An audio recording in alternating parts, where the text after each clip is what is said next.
आपका जो पत्रकारिता का जो अंदाज है उसका तो मैं कायल हूँ। चाचा भतीजा की जो लड़ाई है उसमें एक के लिए दिक्कत होगी जिस दिन सीटों की घोषणा हो जाएगी कि फलाना बाबू हाजीपुर से। हमें अपने दल से मतलब है और ये व्यक्तिगत बातें चाचा भतीजा इस विवाद में मुझे नहीं पड़ना है। नमस्कार, आप देख रहे हैं ब्रेकिंग बिहार। अभी हमारे साथ हैं लोक जनशक्ति पार्टी रामविलास के नेता डॉक्टर अभिषेक सिंह। अभिषेक सिंह को परिचय देने की जरूरत नहीं है। इन्होंने कुछ दिनों पहले ही किस प्रकार से चिराग पासवान की पार्टी को ज्वाइन किया था, पूरे बिहार में देखा था। इनके आने से कहा जा रहा है कि लोजपा आर में एक नई ऊर्जा भी आई है। लेकिन आज डॉक्टर अभिषेक जी, आपसे सबसे पहले मेरा सवाल रहेगा कि जिस प्रकार से रामचंद्र पासवान के, स्वर्गीय रामचंद्र पासवान के बेटे की शादी हुई, प्रधानमंत्री मोदी भी आए, चिराग जी नहीं गए। अब देखिए, ये तो पारिवारिक बातें हैं, क्योंकि जैसा हम सब जानते हैं परिवार के सारे सदस्य हैं, तो इन पारिवारिक बातों पे मेरा किसी प्रकार का टीका टिप्पणी करना उचित नहीं होगा जी। क्योंकि चिराग पासवान जो है मेरे दल के नेता हैं, मैं दल का सदस्य हूँ और दल के नेता का जो भी निर्णय है, कहाँ जाना है नहीं जाना है, इसमें ज़्यादा मेरा कुछ टीका टिप्पणी करना है। डॉक्टर अभिषेक, हम आपको बता दे रहे हैं ये सवाल हमारा क्यों था, चूंकि स्वर्गीय रामविलास पासवान का परिवार देश की राजनीति में एक अलग स्थान रखता है। चिराग पासवान से जुड़ी हर बातें खबर बनती है। किसी के परिवार की, किसी के निजी जिंदगी में झांकने का हमारा कोई मकसद भी नहीं रहता है। वैसे में चर्चा हो रही थी, और खास करके हाजीपुर की सीट को लेकर के जो तनातनी चल रही है चचा भतीजा में, क्योंकि चिराग पासवान की कोई भी बात अभी के दौर में व्यक्तिगत नहीं हो सकती। मैं सहमत हूँ, आपका अधिकार है, क्योंकि आप तो चौथे खंबे से ताल्लुक़ रखते हैं और मैं तो पहले आपको बार बार मैं बोलता भी हूँ, एकांत में निजी जब बातचीत होती है कि आपका जो पत्रकारिता का जो अंदाज है उसका तो मैं कायल हूँ जी। इसके लिए तो आपको पूरा अधिकार है, आपको पूरा अधिकार है। लेकिन जैसा मैंने कहा, मैं जिस भूमिका से अभी सार्वजनिक जीवन में हूँ, मैं लोक जनशक्ति पार्टी का एक सदस्य हूँ, एक अनुशासित सिपाही हूँ। अब हमारे दल का अध्यक्ष, बहुत जगहों से निमंत्रण मिलते होंगे, कुछ तो मजबूरियाँ रही होंगी, यूं ही कोई बेवफा नहीं होता। निश्चित तौर। लेकिन सर, बात ये उठ रही है, पारस जी के टीम के लोग, उनकी पार्टी के लोग कह रहे हैं, चूंकि जिस प्रकार से दोनों चचा भतीजा में तनातनी है कि प्रधानमंत्री मोदी का करीबी कौन। आपको याद होगा जब एनडीए की बैठक में प्रधानमंत्री मोदी ने चिराग पासवान को गले लगाया था, सुर्खियां बन गई थी। वैसे में प्रधानमंत्री मोदी के करीबी पारस जी नजर आ रहे हैं इन दिनों की घटना से। नहीं, देखिए, ये तो प्रधानमंत्री महोदय जानते हैं, सब लोग जानते हैं कि शिष्टाचार जहाँ तक है, प्रधानमंत्री महोदय का इसमें कोई सानी नहीं है, कोई जवाब नहीं है। अपने राजनीतिक विरोधियों के साथ भी उनका जो आचरण होता है सार्वजनिक जीवन में, वो प्रशंसनीय है, अनुकरणीय है और सबों के लिए अनुकरणीय है। हम सबों को उनसे ये सीखना चाहिए कि लाख हमारे सैद्धांतिक मतभेद हो सकते हैं, राजनीतिक विरोध, प्रतिद्वंद्विता हो सकती है, किंतु प्रधानमंत्री जी की एक बात तो मैं मानूंगा कि आज से नहीं, जब से उन्हें मैं देख रहा हूँ सार्वजनिक जीवन में, इस मायने में मैंने पाया है उन्हें कि वो बहुत ही शिष्टाचारी व्यक्ति हैं और संबंधों को व्यावसायिक, राजनीतिक, ये सारी बातें उनके लिए मायने नहीं रखती हैं। व्यावसायिक मैंने गलत शब्द उपयोग कर दिया, राजनैतिक और वैचारिक, इनसे हट करके व्यक्तिगत जीवन में वो सबों का आदर सम्मान करते हैं। और मैंने देखा है राजनीतिक विरोधियों के यहाँ देखा है उन्हें जाते हुए। जी, प्रधानमंत्री मोदी का कायल तो विदेश के लोग हैं, देश की तो बात ही छोड़िए। और हर बार नजर आ रहा है, हर चुनाव में प्रधानमंत्री मोदी पहले से और ज़्यादा निखर करके आ रहे हैं। अब देखिए, लोकतांत्रिक व्यवस्था है, हमारा आपका किसी बात को लेकर के लोगों का जी राजनीतिक या सैद्धांतिक विरोध हो सकता है, किंतु देश तो चलेगा बहुमत से। बहुमत में भी वो प्रणाली जो हमारे यहाँ लोकतंत्र में है जी। तो जहाँ तक लोकतांत्रिक प्रक्रिया की बात है, एक बात तो स्पष्ट है कि प्रधानमंत्री जी की लोकप्रियता अभी रिकॉर्ड हाई है। जी, निश्चित तौर पर। एक सवाल और उठ रहा है सर, 3 राज्यों, हालांकि 5 राज्यों में चुनाव हुए, 3 राज्यों में जिस प्रकार से बीजेपी की प्रचंड जीत हुई, मध्य प्रदेश, छत्तीसगढ़ और राजस्थान, पिछली बार से भी ज़्यादा, वैसे में आप लोग के लिए समस्या नहीं होगा? नहीं, समस्या क्यों होगा? क्यों समस्या? इसलिए कि आप लोग 6 सीट के लिए जहां मांग कर रहे हैं, अभी हालांकि यह तय नहीं है, आप अब प्रेशर पॉलिटिक्स नहीं कर पाएंगे। नहीं, देखिए, प्रेशर पॉलिटिक्स करना हमारे नेता के स्वभाव में नहीं है। ये गलत परसेप्शन बनाया जाता है, गलत तरीके से। जैसा मैंने कहा गलत तरीके से नैरेटिव सेट करने का प्रयास किया जाता है। हमारा नेता जो है बिहार फर्स्ट, बिहारी फर्स्ट, प्रदेश के लिए सोचने वाला, प्रदेश के युवाओं को रोजगार कैसे मुहैया कराएं, प्रेशर पॉलिटिक्स की राजनीति न कभी हमारे नेता, हमारे दल ने पहले किया है। लेकिन सर, आप ही ने अभी कहा कि बहुमत के आधार पर देश चलेगा। आपने देखा जिस प्रकार से इंडिया गठबंधन में कांग्रेस के जब कर्नाटक में जीत हुई तो सहयोगियों से बातचीत बंद हो गया। अब जब कांग्रेस की हालत खराब है तो सहयोगी उस पर चल रहे हैं अपनी बातों मनवाने के लिए। वैसे में मेरा सवाल था कि बीजेपी जब अब टाइट है, बीजेपी के तीनों राज्यों में % जीत हुई है, प्रधानमंत्री मोदी के चेहरे पर चुनाव लड़ना है, वैसे में चिराग पासवान अगर कहेंगे कि हमको 5 सीट दीजिए, 6 सीट दीजिए, तो बीजेपी आपकी बात नहीं मानेगी। अगर यही खराब प्रदर्शन रहता तब चिराग पासवान की लोकप्रियता को देखते हुए बीजेपी मानने के लिए बाध्य होती है, हमारा यह मानना है। नहीं, आपका आकलन अपनी जगह पर सही हो सकता है, लेकिन जैसे मैंने कहा, हमारा कभी ये हमारी मंशा नहीं रही है किसी प्रकार की दबाव की राजनीति हम लोग करें। जिस गठबंधन में भी हैं, साझा न्यूनतम जो कार्यक्रम हमारा है, जो साझा न्यूनतम कार्यक्रम है, उसको सामने रखते हुए प्रदेश के विकास के लिए, और प्रदेश जब विकसित होगा, सुदृढ़ होगा, तो स्वाभाविक है इस राष्ट्र को और बल देगा हमारा प्रदेश। लेकिन सर, दबाव की राजनीति तो बन रही है। सिर्फ हाजीपुर की अगर आप बात करते हैं तो चाचा भतीजा दोनों का दावा है।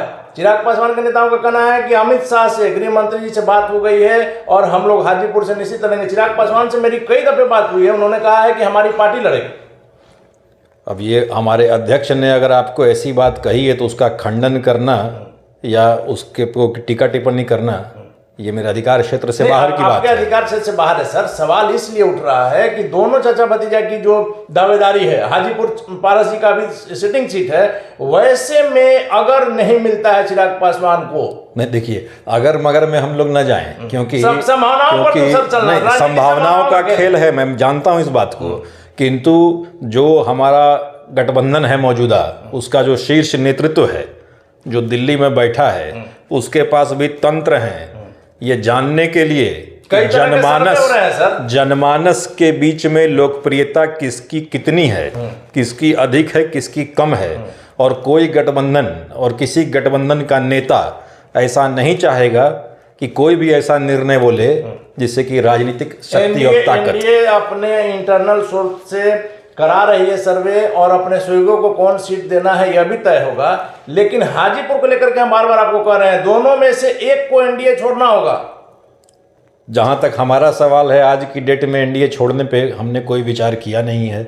अब जो दूसरों की बात आप कर रहे हैं, उनके मन में क्या बात है। लेकिन एक चीज आप मान रहे हैं ना सर कि चाचा भतीजा की जो लड़ाई है उसमें एक के लिए दिक्कत होगी जिस दिन सीटों की घोषणा हो जाएगी कि फलाना बाबू हाजीपुर से। हमें अपने दल से मतलब है, और ये व्यक्तिगत बातें चाचा भतीजा इस विवाद में मुझे नहीं पड़ना है। मेरा दल और मेरा नेता, मेरा दल लोक जनशक्ति पार्टी रामविलास, मेरा नेता चिराग पासवान और हेलीकॉप्टर का निशान जी। हमें अपनी जो दृष्टि है सीमित रखनी है, हमें अपने जो संकल्प हैं उसे लेकर आगे बढ़ना है और इन विवादों में हमें नहीं पड़ना है। चलिए सर, इन दिनों जो इन्वेस्टर लोग आ रहे हैं, खास करके अडानी, जिनकी लगातार जो है शिकायत, लगातार उन पर हमलावर रहा है महागठबंधन, वैसे में 50,000 करोड़ कहा जा रहा है। आप खुद एक बड़े हॉस्पिटल के संचालक हैं। एक समय था जब डॉक्टरों को बिहार में काफी दिक्कतें हुआ करती थी।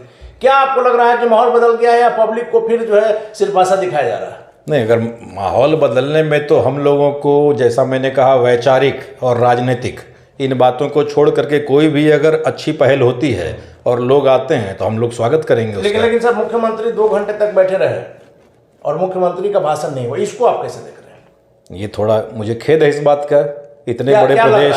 इतने बड़े प्रदेश के मुख्यमंत्री, उनका भाषण होना चाहिए था।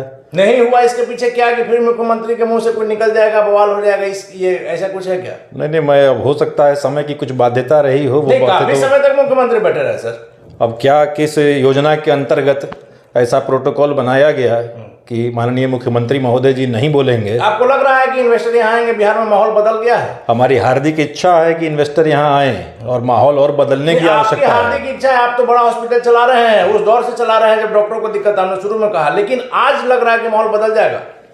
सब लोग मिलकर के माहौल को बदलेंगे और इसलिए तो हम लोग बिहार फर्स्ट, बिहारी फर्स्ट के नारे के साथ आगे बढ़ रहे हैं और उसी दिशा में। चिराग जी मुख्यमंत्री बनेंगे, चिराग जी जब पावर में आएंगे तब हम लोग सत्ता में रहें, सत्ता से बाहर रहें, हमारा हित जो है बिहारियों का हित है।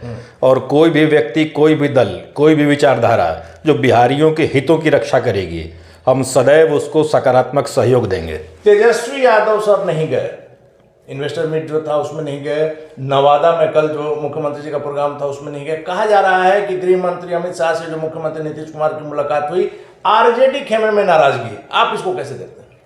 आरजेडी और जेडीयू, जैसा आप जानते हैं और हम सब जानते हैं, आज की डेट में साझा सरकार उनकी चल रही है। अब नाराज़गी अगर उनके बीच में आपस में कुछ है, ये उनका इंटरनल मामला है, इंटरनल अफेयर है। इसलिए जैसा मैंने कहा, लेकिन बिहार की राजनीति पर इसका असर पड़ेगा। बिहार की राजनीति पर असर पड़ेगा। अब देखिए कल क्या होता है, आगे जो होगा उसके हिसाब से तय होगा। चलिए मेरा आखिरी सवाल है सर, जिस प्रकार से कल सिविल कोर्ट दानापुर में हुआ और लगातार जो इन दिनों अपराध बढ़ गया, इस पर क्या कहेंगे? चिराग पासवान, आपने देखा कि मसौड़ी से लेकर के हर जगह आपकी पार्टी सबसे पहले जाती है पीड़ितों के आंसू पोंछने के लिए। पीड़ितों के आंसू पोंछना तो हमारे नेता ने आज से नहीं, जब से उन्होंने सार्वजनिक जीवन में कदम रखा है उस समय से आप देख लें कि हमेशा सदा पीड़ितों के बीच जाना, उनके साथ खड़ा रहना, ये उनका मौलिक चरित्र रहा है। हमने तो सर हमेशा दिखाया आपकी पार्टी सबसे पहले पहुंचती है। और ये जो दुखद घटना हुई, कोई भी व्यक्ति उस पर अपराध जब तक सिद्ध नहीं होता है, जब तक अपराध सिद्ध नहीं होता है तो किसी भी व्यक्ति का, इवन मैं तो कहूँगा कोई अपराधी भी अगर है, अपराध सिद्ध भी हो गया, तो इस प्रकार से नृशंस हत्या होना बहुत खेद वाली बात है। इसकी निंदा करते हैं हम लोग। विधि व्यवस्था को और सुदृढ़ करने की आवश्यकता है। जितने आला अधिकारी हमारे हैं उन लोगों को आत्मचिंतन करना है। और ये जो घटना घटी है, ये बड़ा हमें इस बात का दुख है, और कोई भी मानव हो उसके साथ ऐसा ना होना चाहिए। हमने सर आपसे आखिरी सवाल कहा था, लेकिन इसी से ये सवाल निकलता है कि अभी आपसे हमने कहा कि क्या इस माहौल में इन्वेस्टर आएंगे? बिहार में जो लॉ एंड ऑर्डर की स्थिति है, कोई आदमी पैसा लगाना चाहेगा?